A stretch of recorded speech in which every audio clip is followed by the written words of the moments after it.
Before we get started, I just want to make a brief announcement about the state of the pod. We've been getting tons of amazing feedback from women, and it's become very clear to us that a lot of women are thirsty for this type of content. This is a niche in women's media that is desperately needed and has been neglected for a very long time.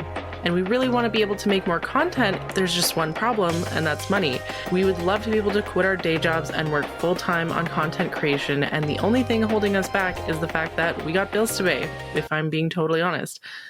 Long term, though, we would like to expand into other forms of media, such as video, TikTok, newsletters, ebooks, even like real physical books, and so on. And that's why we've set a new Patreon goal.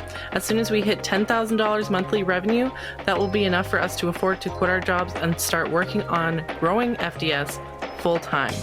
Currently, our schedules only really allow us to post about 60 to 90 minutes of bonus content per month.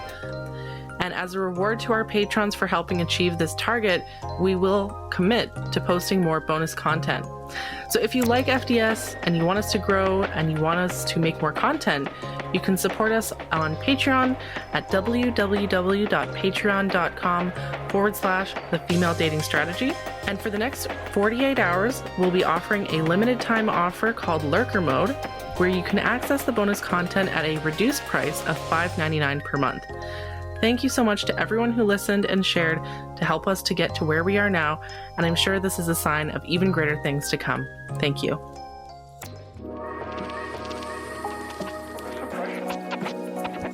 What's up, queens? Welcome to the Female Dating Strategy Podcast, the meanest female-only podcast on the internet. I'm your host, Ro.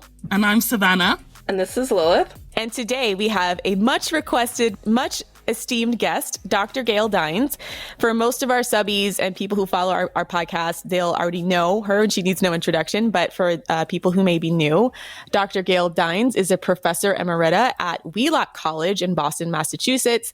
Also the founder of Culture Reframed, and also the author of Pornland, How Porn Has Hijacked Our Sexuality. Welcome, Gail. Pleasure. Thank you so much. So much. I'm so happy to be here. I always like to talk about pornography. Well, it's an honor to have you on the podcast, Gail. Thank you so much. Thank you. Thank you. So most of our audience is already porn critical, but for our newer audience, can you tell us a little bit about your work? Yes, certainly. So let me tell you why I do this work to start with. Often those of us who are against pornography get called, anti-sex, sex negative. And I do this because I'm pro-sex and sex positive. And I can't stand to see what pornography has done to sex. So I would begin by saying that if you want to be pro-sex, you have to be anti-porn. You can't be both pro-sex and pro-porn. The two don't go together. So I've been doing this for well over 30 years. So there's many aspects of my work. But one of the things that I'm specifically interested in is the way that, pornography as a discourse, as a set of images, as an industry is reshaping the notion of sexuality, sexual templates, heterosexual behaviors. And we'll talk mainly about heterosexual porn, but I can talk about gay and lesbian porn as well. But I think critically, when you think about the industry, it's mainly made up of heterosexual porn, although we don't really know if the guys were watching it, how they identify, but it's geared to heterosexual men. And it's really, over the last 20 years, since the internet became affordable, anonymous, and accessible, made porn affordable, anonymous, and accessible, it's really driven demand to pornography. And overnight in 2000, we went from sort of soft to middle core to absolute hardcore. It was astounding to watch this change. It was like no middle ground. It was immediately what they call in the industry gonzo, which is really a shorthand for the hardcore porn.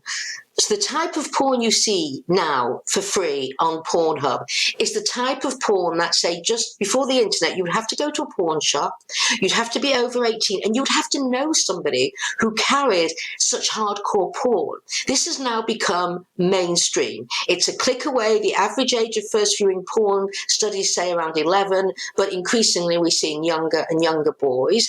And what's interesting, specifically, I think, for a lot of your listeners, is it used to be, boys would grow up and get a peek at their father or brother's Playboy, maybe masturbate to a bit here and there. But basically, you were kind of limited with how much access you had to porn. Today, there is no limit. And they're immediately catapulted into hardcore. Gone are the days of the centerfold of the, young white woman bending over with a coy smile in a cornfield. It's completely different.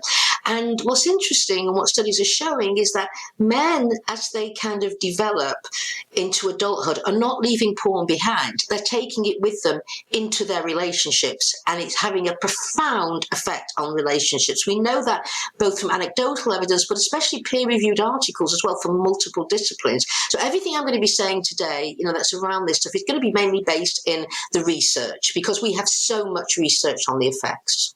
Amazing. Everything that you said there is so validating. And so many women have been saying how, porn has negatively affected their relationships. And lots of guys are telling us that we're crazy or controlling, or that, porn is normal and healthy. And that if you have a problem with porn, you're anti-sex and like sex negative and all of that stuff.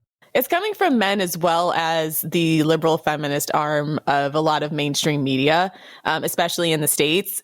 We've done part of our media analysis on the way that a lot of times women's magazines and women's media cloaks over-sexualization, objectification as feminist empowerment, and how that actually a lot of times leads to dissatisfaction in relationships because it's not coming from a true place of expressive sexuality. It's coming from a place of performative sexuality for men and them trying to sell us, products. If I have to hear that fucking word empowerment again, I think I'm going to have to throw a feminist fit, honestly. I agree. am so sick of this. We roast that all the time, yeah. First of all, let me say this, the porn industry has a very well-oiled PR machine. When some guy is trying to groom you into porn, he's getting this from the porn industry, right? He's not thinking this up himself, by the way. He's being fed how to groom women and girls into porn. And will you explain to me what is empowering about going onto a porn set, being anally, vaginally, orally pounded away, being called a slut, a whore, a cum dunster, and a cunt, being ejaculated in the face, especially in the eyes, maybe getting, if you're lucky, a small amount of money, that image then going up onto Pornhub, the women never seeing a penny of it, and men all over the world jerking off to what was probably one of the worst experiences of your life. Can somebody please explain to me how that's empowerment? And what's interesting, we never talk about male empowerment. We talk about male power. And when men have power, that means they have economic power, legal power, social power.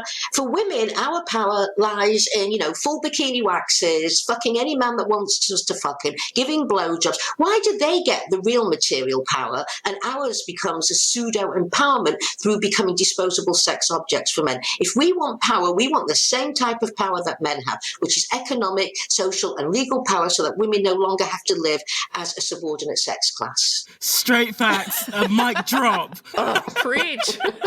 Oh my God. You mentioned the porn lobby. And I remember watching this clip with you and Rashida Jones talking about, I think it was Hot Girls Wanted. And you were arguing with this one guy, this old creepy looking guy who was saying, Mark Kearns. Yeah. And he was saying, like, most guys don't watch violent porn, which is a fucking lie. And so can you tell me more about what it's like to, what are some of the techniques that they use to sort of gaslight women? What are some things to look out for? Well, the things to look out for is that, well, all the other girls are doing it. What's wrong with you? Girls like this, are you a prude? Trying to sort of isolate you where somehow you're abnormal, you're different, you're prudish if you don't want to be fucked in the ass by 3 guys. So I think it's really important for women to get a sense of themselves and rather than let these men tell them what to do. We have set the bar so low for what a decent man looks like. If he doesn't beat the shit out of you, he's a good guy. If he doesn't do this, we need to actually really raise the bar, because we're not doing men any favors either by really lowering this bar to such a degree. And I would say if any guy tries to pressure you into porn or doing porn sex, then you have to walk away. You absolutely have to walk away. I used to tell this to my students all the time. You have to close the door and walk away. You can explain the problem, and if he doesn't listen, it's goodbye. How many people of colour would spend their time hanging out with white racists? True. You wouldn't. You'd walk away. So why do women spend their time trying to explain to misogynists why it doesn't feel good to be a fuck object? You know, we spend too much of our emotional energy trying to change men who won't be changed. Now, it doesn't mean to say there's not men out there who actually will have an aha moment and will change their behaviour. But for the others, really, this is such emotional energy on women. It's like we wash up after men, we cook after men, we clean up the messes, and now we have to do the emotional energy of trying to turn them into decent human beings. I say enough already. I completely agree. That's FDS in a nutshell. This is FDS in a nutshell. Because we get criticized all the time for our hardline stance on this. We say if a guy watches porn, he's undateable. Like, break up with him, block and delete. Like, we say, like, you can maybe explain if you want, but you don't have to. It's not your job. And in fact, it's just like a waste of energy to try, because most of them will just like argue with you and like gaslight you. They'll lie. They'll, you know, it's a waste of time, right? And so we say all the time, like, oh, just block and delete, like, just break up with them. And so many people give us shit for that. But that, like, we have a professor here telling us that this is facts. Yes. We have a hashtag on our subreddit called Porn Sick Limp Dick, which got a lot of controversy when we posted it because in addition to all the things that you just said, it's just making a lot of these guys not be able to perform sexually in real life situations because they're so overstimulated that they can't actually engage with you as a person when you're trying to have sex with them as a real live breathing human woman, and that is affecting our relationships directly. Totally. And I used to hear this from my students all the time, that they felt like a masturbation facilitator, you know? And what's really interesting, one of the best interviews I ever heard with a guy who used porn and was reflecting on it, he said, porn taught me how to masturbate into a woman. Now, who wants to have sex with someone who's using you as a masturbation facilitator? You know, if men want to know what women want sexually, they're going to be very disappointed if they go to porn. Because, you know, this might be a surprise to some men, but when you stick your penis down her throat, she doesn't have an orgasm, right? The clitoris is not in the throat. Yes. There's all these messages that come at these guys about what we want. And what happens is they really do become terrible sex partners because they're clueless, they're focused on getting off as quickly as they can, and because they think the women in porn like it. And by the way, I've interviewed so many women in porn who've been in porn and they hate it. They hate every single minute. All this interviews you see with women who are in porn, I love my body, I do it. That's when they're in porn. Speak to women once they've left the porn industry. That's when things change dramatically. And they talk about it felt like rape, it felt like abuse, exploitation. They're not having a good time. And you know what's interesting? The men aren't either. Porn performers don't like doing what they're doing. But what's interesting is what you are meant to do is emulate porn performers who are actually pretending to have a good time. So what kind of sex is everyone having? You know, sex should be fun, creative. You should be the author of your own sexuality. You shouldn't let a bunch of creepy men in LA, like Mark Kearns, who I was on with Rashida Jones. Why would you really want that gross guy to be the determinant of your sexual template? I mean, this is what is so ridiculous. And people often say to me, you know, it's so interesting. People say, if I don't use porn, this is men, what am I going to masturbate to? You know, I say, no, what about your imagination, right? As long as it's not porn-fueled imagination. As long as it's not pure and fluid. But the other thing I have to say, carrying on the food analogy, is porn is to sex what McDonald's is to food. It's the industrialization, commodification, and monetization of a real human desire that is then stolen from you, sold back to you, and looks nothing like the original desire. So, you know, and then so I would say, if you want to make hamburgers, fine, go home, experiment with different recipes, make hamburgers. But that's very different from supporting a multi-billion-dollar fast food industry that is destroying the environment, as well as, of course, making everyone fat and want salty food. So what I would say is that let us become the authors of a fun, creative sexuality, and let's relegate the porn industries to where they should be, which is the trash heap of the society. Yeah, that was another question that we have, because a lot of people have a hard time imagining what a post-porn world would look like, and or even if it's possible. Like, so, you know, could you maybe explain why is it possible, and how would we go about that? Well, remember, we've had a pre-porn world.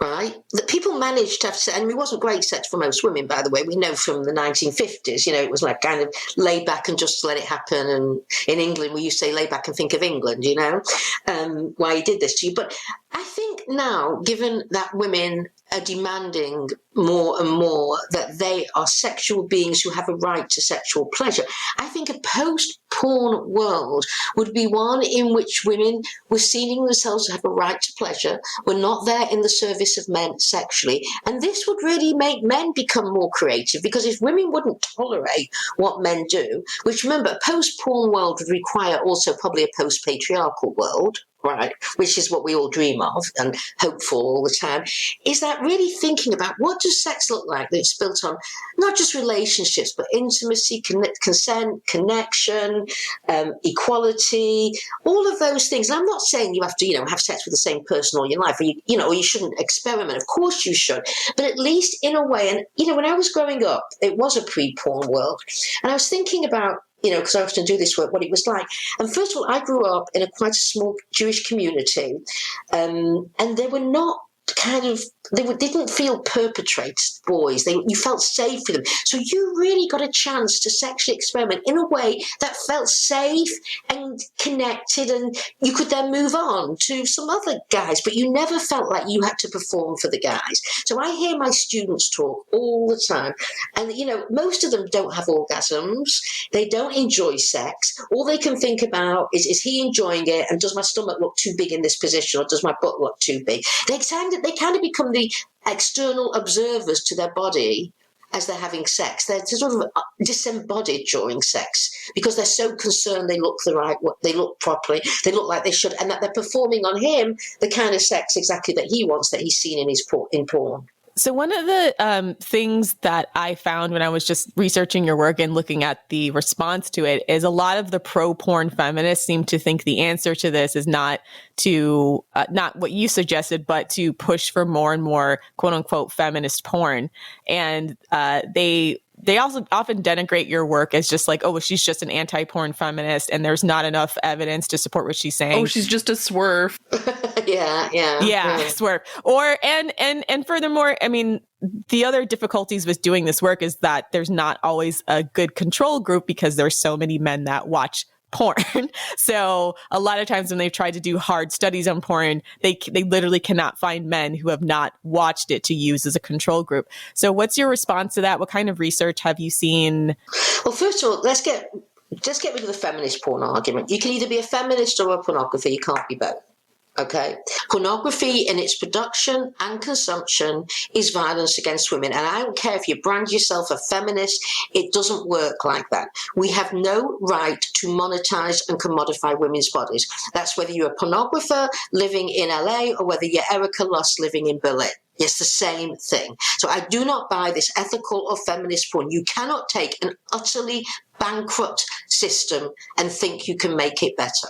You have no right to be the voyeur of somebody at their most vulnerable, who you do not know. You don't know her wishes, her wants, her desires, her aspirations, her history, nothing. Why should you have the right of looking at her while you are clothed or semi-clothed and she is at her most vulnerable? So do not believe there can be such a thing as feminist porn. If you want to make your own images and keep them within your own community or your own relationship, that's fine. That's none of my business. But once you start commodifying them and wanting to make a profit, then you become tapped into the mainstream porn industry, whether you like it or not, and it is about the monetization of women's bodies. So no, I do not agree with the terms feminist or ethical porn. I think it's an oxymoron.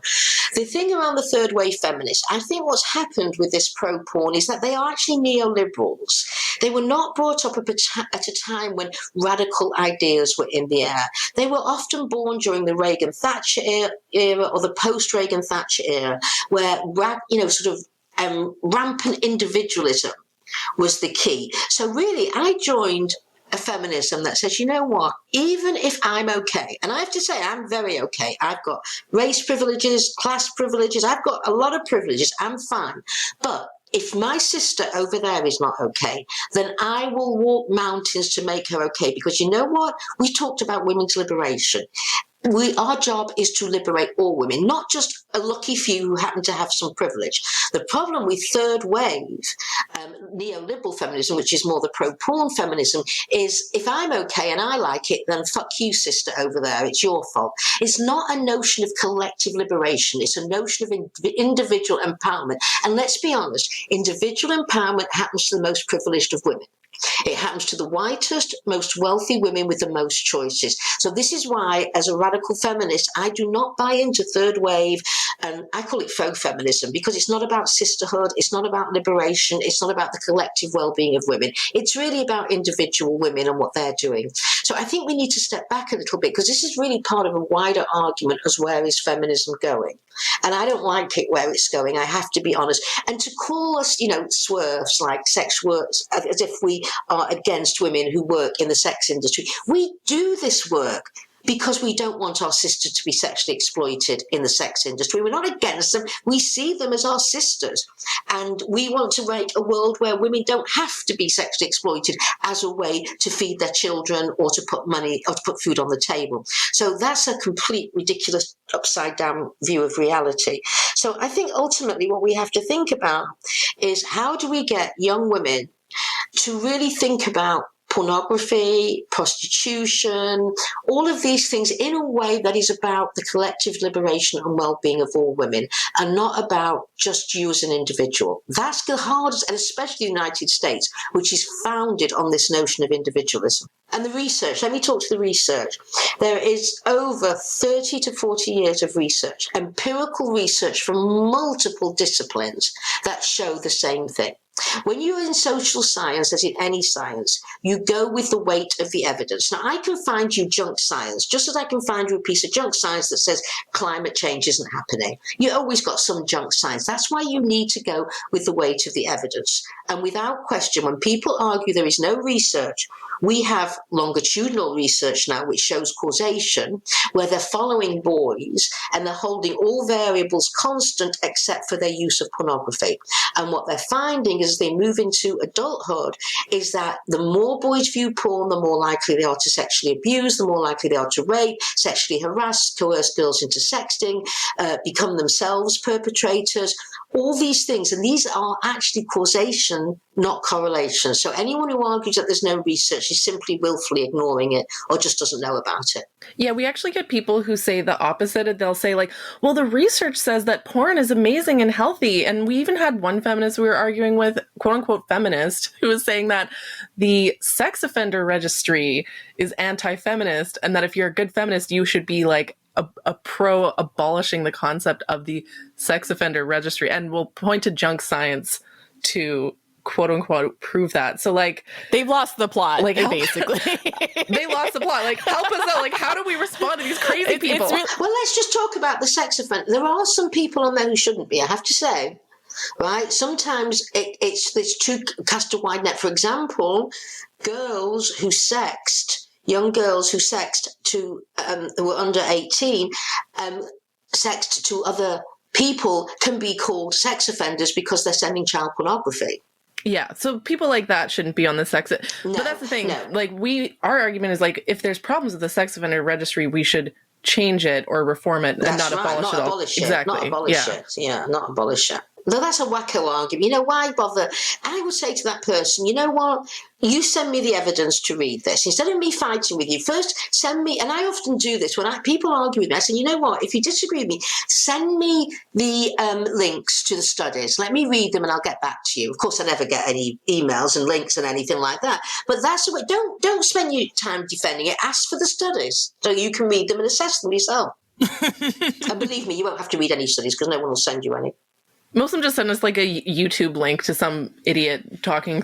Oh, well, that's really scientific. That's really robust science for you, YouTube, you know? Professor Dines, I had a question because in my dating travels, I've come across men who are somewhat in denial about the extent of their porn addiction. They'll say, oh, I only watch it a little bit, or I'll watch it when, my wife's out of town or when she's on her period or stuff like that.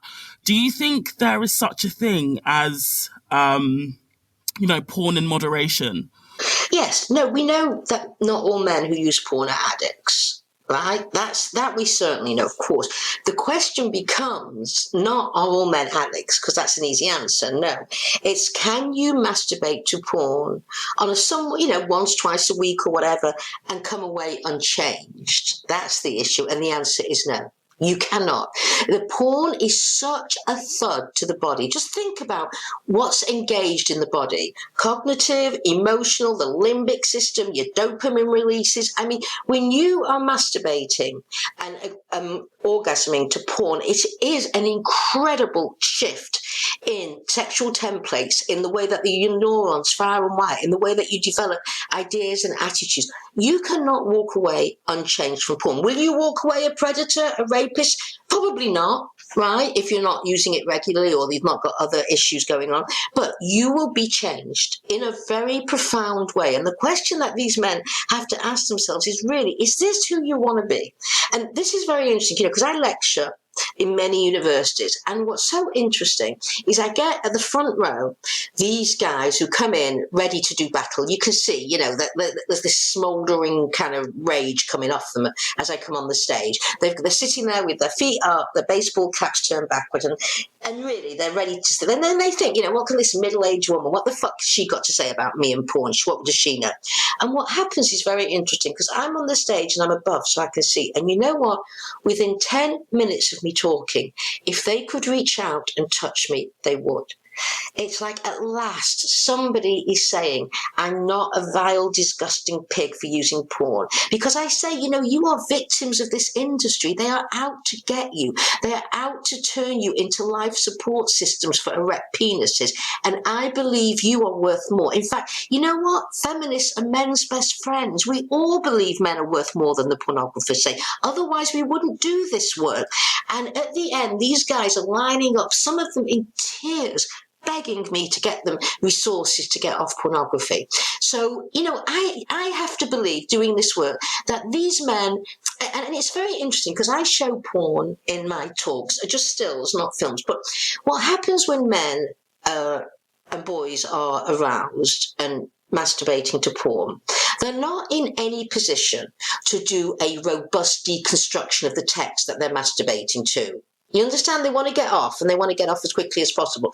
So what's interesting is when I show the images of porn and read the text, this is probably the first time these guys have ever looked at the porn they're masturbating to without an erection. And it really disturbs them. Because when I explain what goes on in porn, and they know they've been masturbating to this, their shift is, oh my God, is this what I've been looking at? And I remember one guy saying, sometimes after he's come to the porn, he's masturbated to it, and he ejaculates, he said, I look at what I was jerking off to, and I think, oh my God, it's gross. So I think on many ways, this is doing a job on men as well. This is doing a number on men. And again, I want to say to all the men listening, feminists are your best friends. If we did not believe in your capacity for humanity, we'd all go and live in a cave or go off to a desert island together and leave you away. We don't. We do this work because we do believe, not all, by the way, there are guys who need to be dropped into a desert island and left to fight it out with each other. I do say that. Preach. Take all the rapists, take all the murderers and abusers, put them on an island, they can duke it out. Yeah, let them go and do to each other. Leave us alone. Just leave us and the children alone as well. But, and I have to say the most humbling experience of my radical feminist life, because I had it really down when I was 19, 20. Women were good and men were bad. It was very simple, right? And then, you know what happened when I was 25? It all got fucked up because I gave birth to a boy. And suddenly my dichotomous thinking didn't hold up, because why? The thing I love most in the world was this little boy who was born with every capacity for love and humanity and intimacy. And I'm happy to say his first language is feminism, so he's still like that in his 30s. Okay, so it is possible. He's astounding. I mean, he sees things. He sees misogyny before I do, because his first language was. And would you like me to tell you a story about? Please do. Yes, we'd love to see it. So let me give you some hope out there. So when he was at university, he was out with some friends for a drink, and he found out we were going to a strip club, and he turned back and went back to his dorm room. And I said to him, why did you do this? And I thought I was going to get the mom violence against women, blah, blah, blah. He said to me, which really was so profound. He said to me, you know what, Mom? He said, I've only got this one body to live in, and I don't think I could have stood to live in this one body if I would have taken part in exploiting a woman. And I thought, that's it. You want the moral compass to come from them. And he had internalized a moral compass of feminism as a male. He wasn't giving his mum's lecture here. He was telling me how he felt. So it is possible. Do not tell me men are not capable of this. And I've been married to the same guy for like 300 years, and he's the most pro-feminist man I've ever seen as well. So I'm surrounded by a lot of good men. I believe in that, which is not to say there's a lot of terrible men out there that women should avoid, right? Because they've been socialized by this patriarchal system to be misogynist. And some you will not bring back, but some you might. We hope so. Anyway, that's the job of one of the jobs of feminism. Yeah, thank you so much for saying that, Professor Dines, because I think a lot of the hate we get towards the female dating strategy as well is that we hate men and that we want them all to die. And it's sort of, it doesn't make sense, because why would we talk about dating them if we want them to die? Like, bit of an oxymoron, that, isn't it? Yeah, exactly. So thank you so much for saying that, because you put that in such a good way, and it's nice to know that men aren't completely irredeemable. Well, we couldn't live with that. You know what? We couldn't stand to believe that, because where would we go from there as activists and feminists? It would be over. I think we do need to hold them accountable, and I don't think we should be nice to them, right? We're not yes, I don't think we should be nice to them. I agree with that. No, we're not asking for our liberation here. We are demanding it, and we will do whatever it takes to get it. Right? We're not saying, please, pretty please here, please free us and liberate us. No, we are going to take it. So you better make sure that you shape up as men, because really, you don't want it to get nasty that we have to fight to the degree that we're ready to fight. And could you tell us more, Professor Dines, about feminist parenting? Because we get a lot of flack saying that, we get people accusing us of being child abusers to our sons, saying, I guess when they think of feminist parenting, they just think of a bunch of women standing in a circle around a boy yelling shame, shame, you should hate shame. Yourself. You should hate yourself. Hate Men are evil. Oh my God. You're evil. Yeah. So low value. Low value man. Yeah. So how? Oh, that is so ridiculous. Well, we also believe we had an episode. We just recorded an episode yesterday, actually, with the early childhood educator, talking about how to raise feminist boys. And so I was wondering if what do you have to add to that idea? How did you go about raising your son to be a feminist?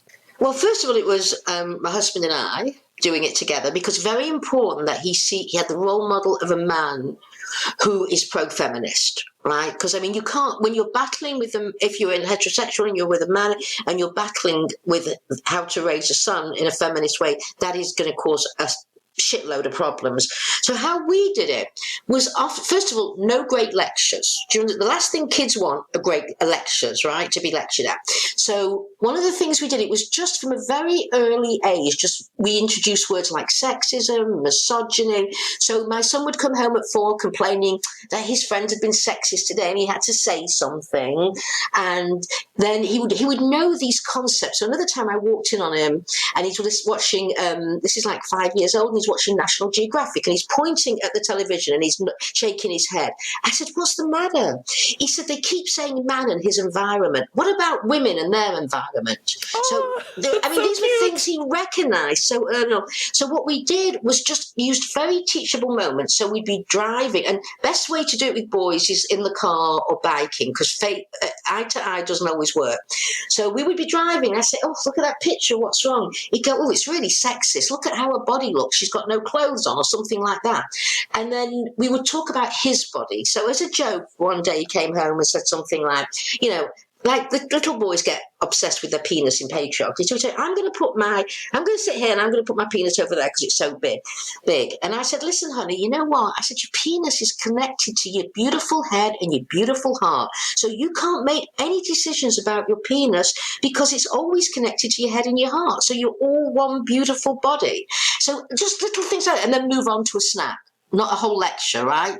Then other times he'd come home and say things like he wanted to go with his friends to see those, horrible summer blockbuster movies where a white man saves the world. You can't make your kid an outlier.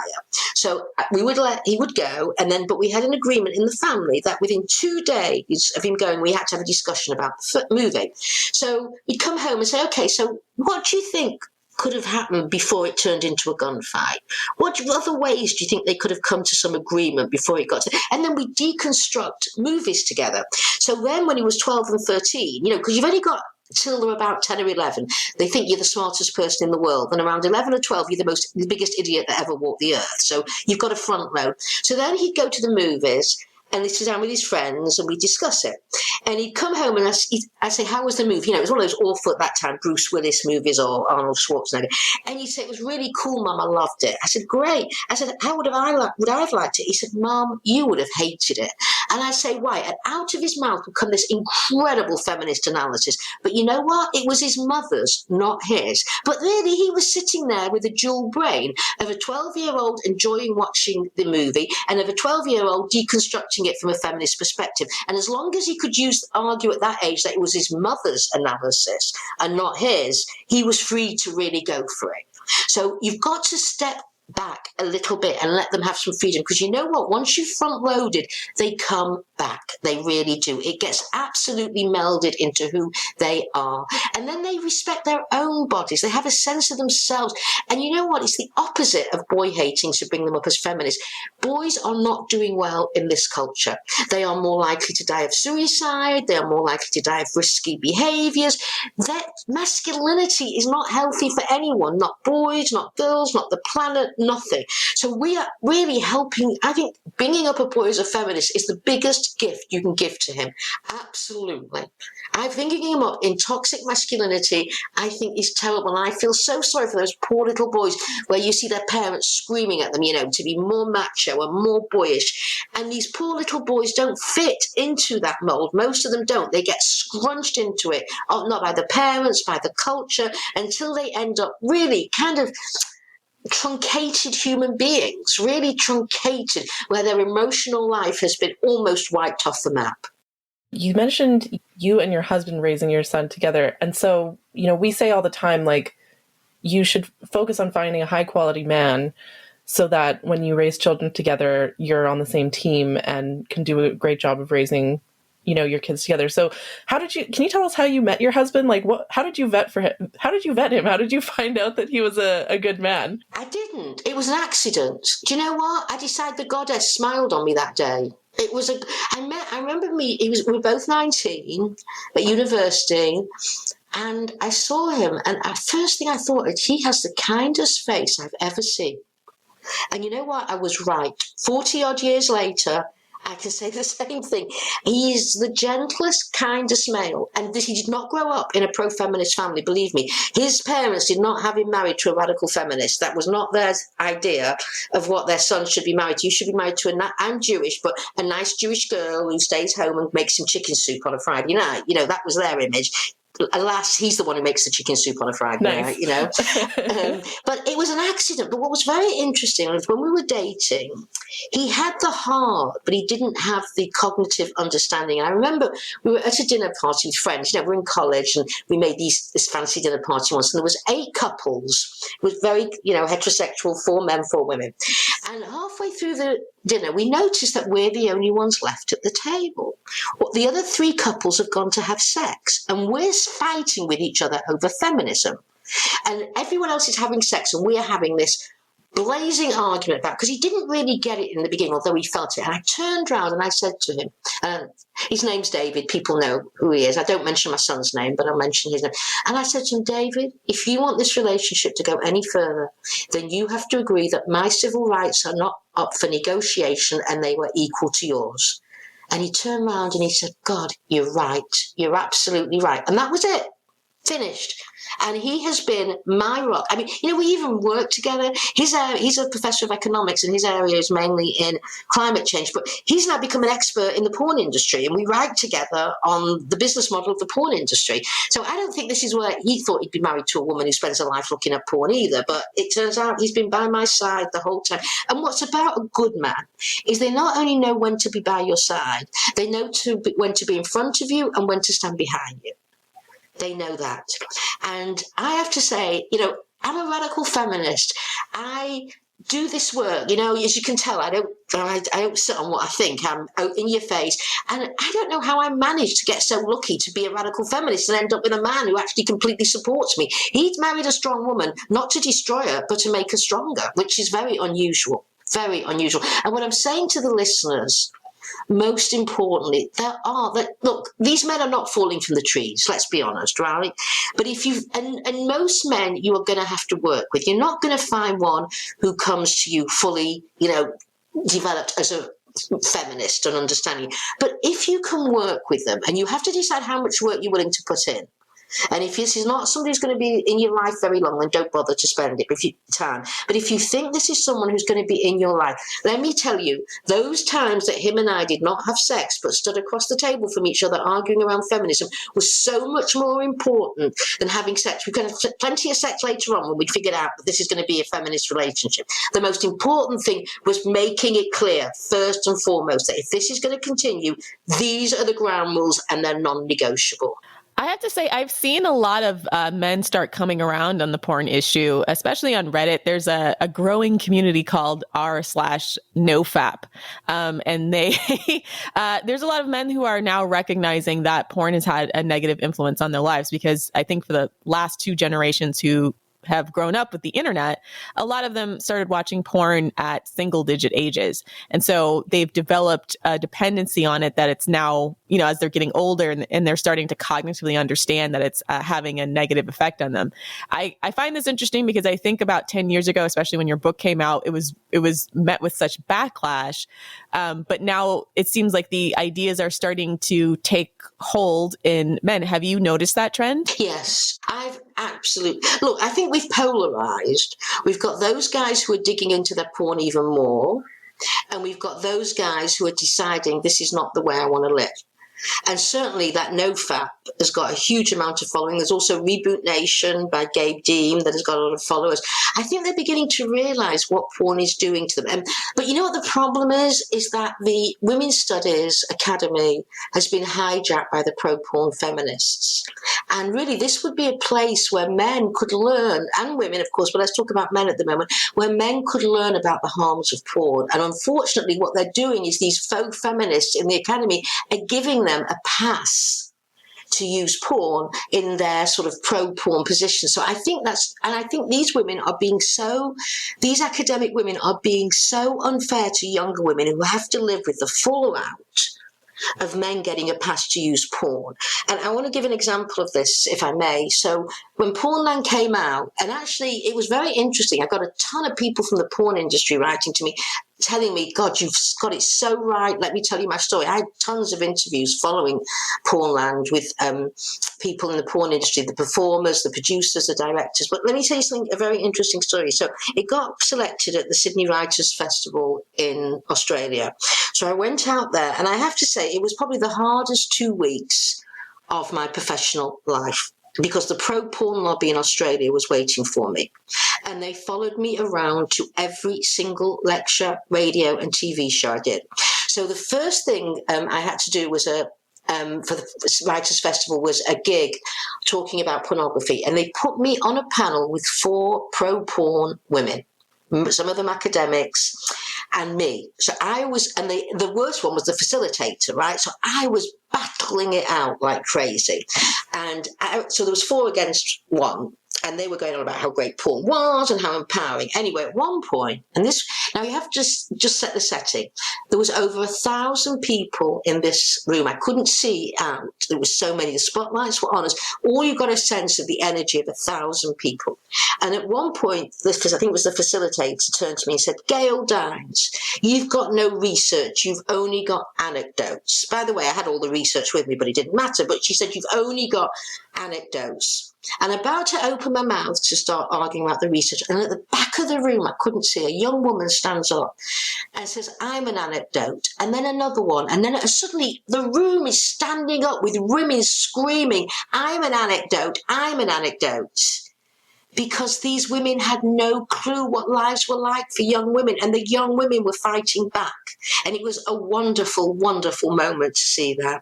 That's powerful. So powerful. Yeah, powerful. It was powerful to be a part of it and to see their rage. All of these women who were on the panel were in their 40s and 50s, heterosexual, married, academic. They didn't know what life is like there for young women trying to navigate their way through this porn-filled culture. We've captured a lot of that audience as part of female dating strategy, and that has been very, very frustrating because we've been covered in the media, and a lot of our support has come from somewhat conservative or at least moderate cultural critics, but like the liberal side of it is all out attack on us, like all out attack on our criticisms of BDSM, all out attack on our criticism of porn in general. And I can't help but feel that a lot of it comes from just what you said is there's two factions. There's the older guard of feminists who just do not understand the ubiquitousness of porn culture. And they were even criticizing a lot of millennials and Gen Z in our response to the Me Too movement because they felt like the things that we would bring up were like, oh, this isn't real assault, or like this is like you're making a big deal of nothing. Yeah. Wow. Yeah, exactly. Because they don't understand that it's not even that it's just one incident. It's just the volume of incidents because of how ubiquitous it is in the culture now because of porn. It's not unusual to have guys like grab you, choke you, slap you, do pornified things. Totally, no. They don't understand. Mainstream now. Yeah. And so FDS has been integral in pushing back on that. But it does feel like we're up against a massive machine of both the media and academics on this. Can I just say, I love you. Oh, thank you. I love you too, Gail. You are doing such fantastic work. Honest to God, you are doing the goddess's work here because so many young women think they're going nuts. Once this is over, I am going to spread the word about you everywhere because you are a lifesaver. Do you know, women come up to me saying this, I'm so alone. I didn't even know you existed. So I am going to be your biggest fans. I'm going to spread it everywhere I can because this is so important. Because I meet so many young women who are so isolated. But let me give a sort of international level here. This is very true of the United States and the United Kingdom. It is not true of Southern and South America, right? Let me explain why. I travel to Brazil. I've traveled to Colombia. I give lectures in Argentina. I go all over the globe. And what is astounding, I'll give you an example in Brazil. So I was in Brazil just, I think, was it 2 years ago? And I did like lots of lectures. And what was stunning to me was the radical feminist anti-porn came out in their droves, all in their 20s. All in their 20s. When normally in the United States and UK, it's older women. And in one point, when I was speaking in Sao Paulo, I put out on my Facebook that I'm in Sao Paulo. I've got this day free. I'm willing to do, a discussion with radical feminists wherever you are, and we'll book a room. Do you know, we booked a room for 50. We had 250 turn up. Some flew into Sao Paulo, and I'd say everyone in that room was under 30. Yeah, that's what I'm so impressed by. A lot of our followers are from Latin America, and I'm so proud of our sisters there who are, in their 20s and are radical feminists, and I'm like, that's amazing. Totally. You know what it is in a way here? It's the ones who get access to the media and get heard tend to be the more privileged. Yeah. Oh, yes. And that's where I think you get this problem, is that they're speaking from their own life experiences. They have not got I don't know whether it's the theoretical understanding or the lived experience, but to understand that how you experience life, even if you are in your 30s and 40s and have navigated your way through the porn culture, that means shit for the average 20-odd-year-old who has got to deal with these guys. And I don't know what's missing here is why these older women who have, often are not even dating or have got with somebody, why are they putting young women in this terrible situation and not having an ounce of empathy? Because I would hear from my students, just what it was like out there, what a nightmare, and how many of them would tell me about, they'd start by saying they had a bad night last night, didn't go well. Turns out they'd been raped, but they didn't want to turn that. And once women understand, and I've been on the same college for over 30 years, and my door was constantly open because why? Women who I didn't even teach at the college would come to me with their rape stories because at last somebody would listen to them and not think it's your fault because you got drunk or it's your fault because you went into the room with him.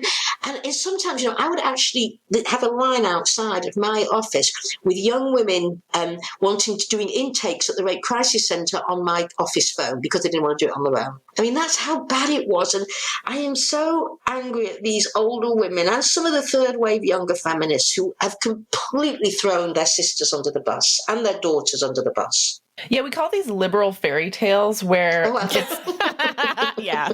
Liberal fairy tales. That's a phrase we use a lot where, they're talking about this theoretical, like academic, if we lived in a perfect world where everyone was consenting and everyone was fair and there were no misogynists and blah, blah, blah, blah, blah.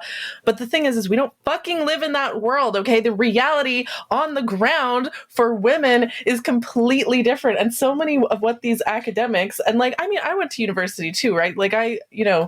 I like, I'm not, it's not like, stupid women or uneducated women are anti-porn or something. I don't know. Like they've created this weird thing where if you're a real intellectual like me, you're pro-porn or you're, do this and that. Right. And so if you don't agree with me, you're not an intellectual or something. I don't know. So, but we call these liberal fairy tales where they, they're talking about a world that, if everything was great and perfect, then it would work maybe. But we don't live in that world. And so we have to interact with the world as it is right now. Totally. Yeah, and they do ignore the working class a lot. And that's actually been another criticism we've had is that they live in a world where their idea of equality is based on a white collar workforce versus, for people who are in blue and pink collar jobs in which gender negotiations are way more complicated. And the idea of equity is a little bit more complicated because you're not dealing with a person that's working the same kind of, with blue collar work, it's, it privileges male physical strength. With pink collar work,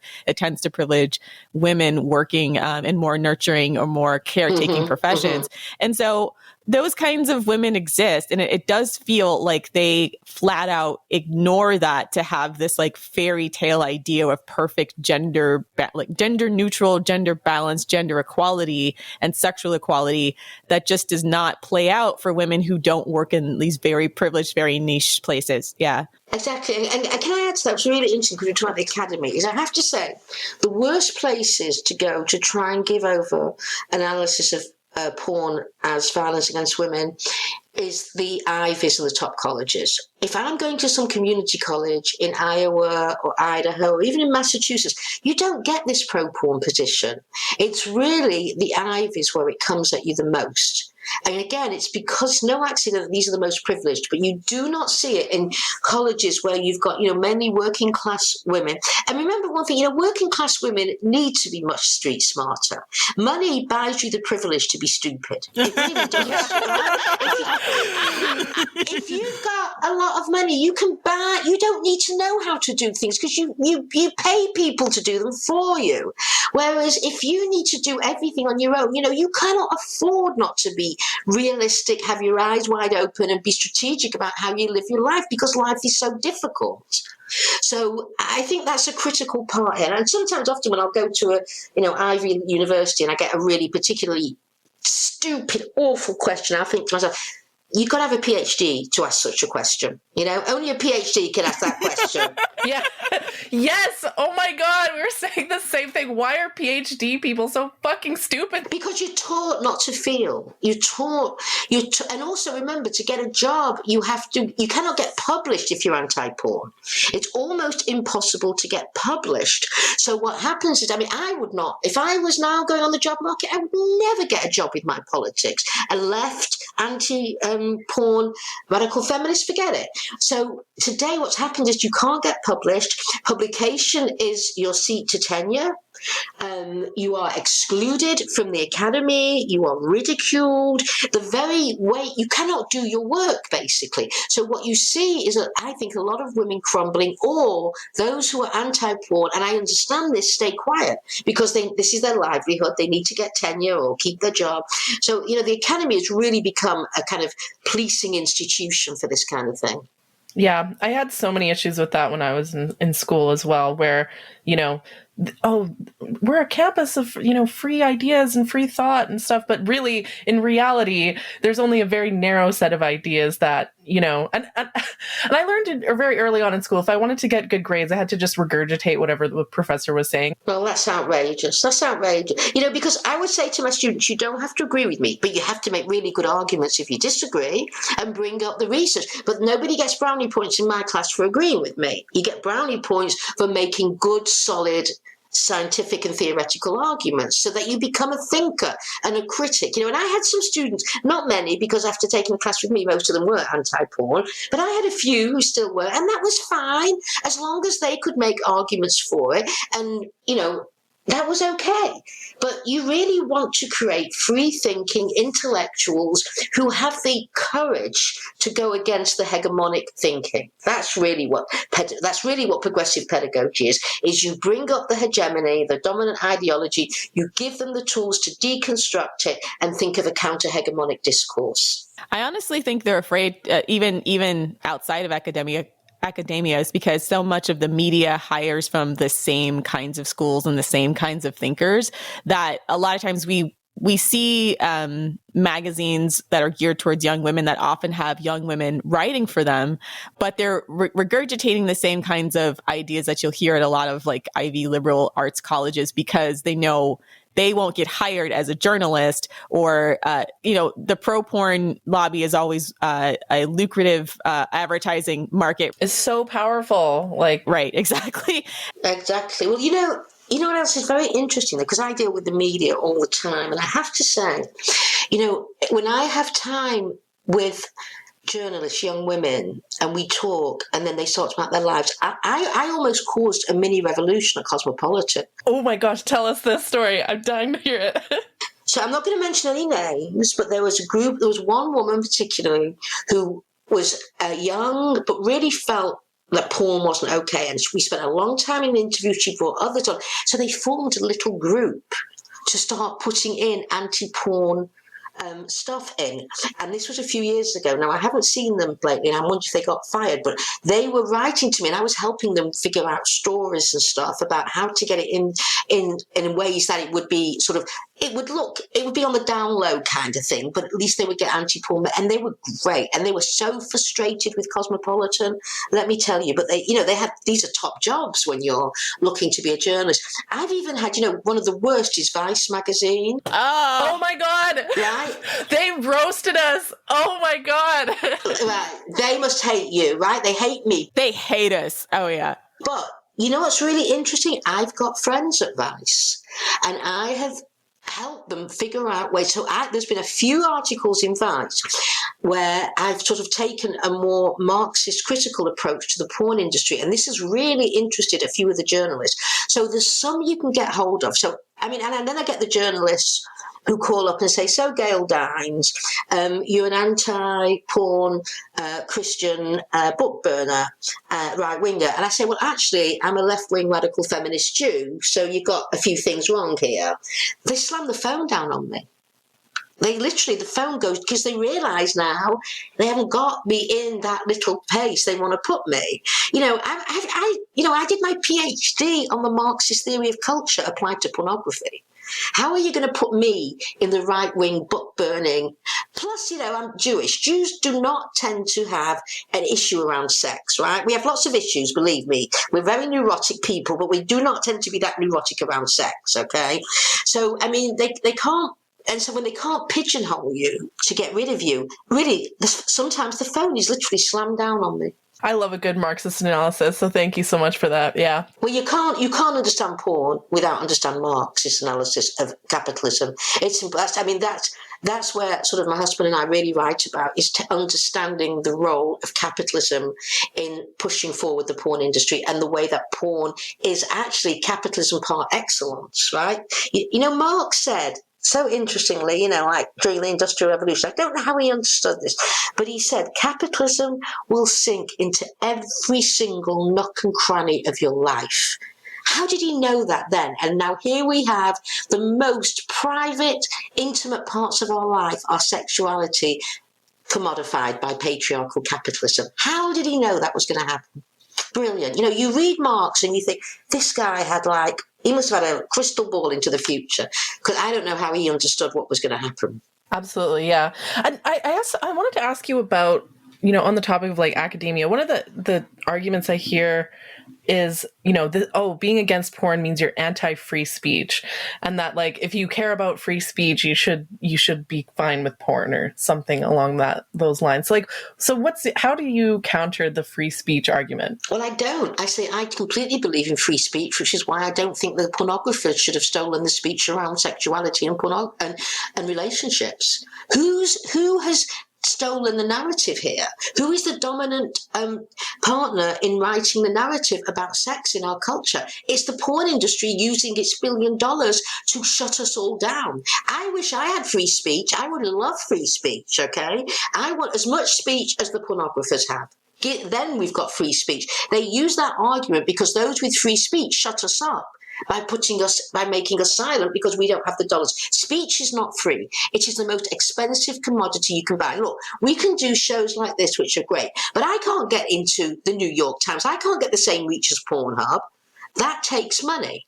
So I would say, let's put your money where your mouth is and give us free speech. Give us the reach. Because when you say free speech, you don't mean the freedom to speak. You mean the capacity to be heard. And nobody gets heard like the porn industry. Yes. Professor Dines, I just wanted to circle back quickly and ask, because Lilith touched on the fact that liberal feminists tend to live in a bit of a dream world and not really see the world as it is. So if we accept that porn has infiltrated society, even women who are anti-porn have been affected somewhat by the presence of the porn industry. How do you think we can navigate as women, and also men as well? How can we navigate a world that is, full of porn, that is, with all the positive messaging around porn? How can we navigate that and develop healthy relationships with ourselves and our sexualities? Right. Well, the answer, of course, is a feminist revolution, radical feminist revolution, but that's not going to happen tomorrow, okay? And meanwhile, you have to live in this world, okay? So first of all, I would say absolutely, we have to reboot radical feminism till it becomes the major form of feminism. No question. But meanwhile, the really question is why we're doing this work and this collective action. How are young women going to live in a world where they do want to be partnered? They want someone to love and them to love somebody and that person love them. I get that. So I think, first of all, shows like yours are absolutely crucial, which is why I'm going to advertise the hell out of not just this show, but other ones. But I think one of the things, like we said, is that you look for the few good men out there, and you're going to have to really train them into this. And if they put up a real fight, you have to walk away and do that. But, in a way, the question you're asking me is how do I avoid polluted air? You can't. That's why we need, governmental organizations, and kind of a joke, but to cut down pollution. You can't do this alone. And it breaks my heart to not be able to say, here's the 10 easy steps to do this. Because I know the pain that women are in, and I know the frustrations, and I know, because I saw it day in, day out in my classes, and I felt so much for these young women. It was so painful to hear their stories. So, I think I'm looking to people like you to say this, is that maybe let's try and think about your program, doing websites, having Facebook pages where we can be of support, where women have questions about how do I get my boyfriend to stop using porn? And if we say, if you've talked about it, get rid of him. Women need to get a reality check, because this is one big mass gaslighting society. and you already think you're going mad because the guy that you're having sex with said, my last girlfriend loved it up the ass, what's wrong with you? You've got your academics saying this. You've got the media saying this. I mean, I'm amazed that young women stay sane in this world, given what's coming at them. And this is what makes me the most upset and the most crazy. Feminism was fought for by our foremothers. They really did. And now my generation is that generation. And we have an obligation to our daughters to make this world a livable place. And I think we have sold you short. We have completely sold you short. And I just wish I had the answer, because I know what life is like. But the only thing I can say to women is, read as much as you can from the anti-porn feminist position, and never sell yourself short. Never settle. You are too important, you are too precious, and you deserve more than to settle for some guy who's not going to treat you the way that you deserve to be treated. Absolutely not. And you know what? One day you will look in the mirror if you do that, and you'll say, who have I become and who am I? Please don't do that to yourself. Please. Thank you so much. Do you have anything that you'd like to plug or promote on our podcast before I do our outro? Or we forgot to ask about Culture Reframed. Oh, right. Sorry. No, that's what I wanted to ask about, because we get parents asking us all the time, like, they're horrified when they find our subreddit and are terrified of what is, how do I protect my daughter? Well, we've got the answer. This is one thing we do have some answers to. So we started 4 years ago. In these 4 years, we have built the only programs in the world that helps parents teach their children to be porn resilient and resistant. This is built by a multidisciplinary team of pediatricians, nurses, sex health experts, sociologists, parent advisors. It's built for parents. So we've got two, one for parents of tweens, one for parents of teens. You can go in for 5 minutes to each one, 5 hours, 5 days. It's chock full of great stuff. It's accessible. It's free.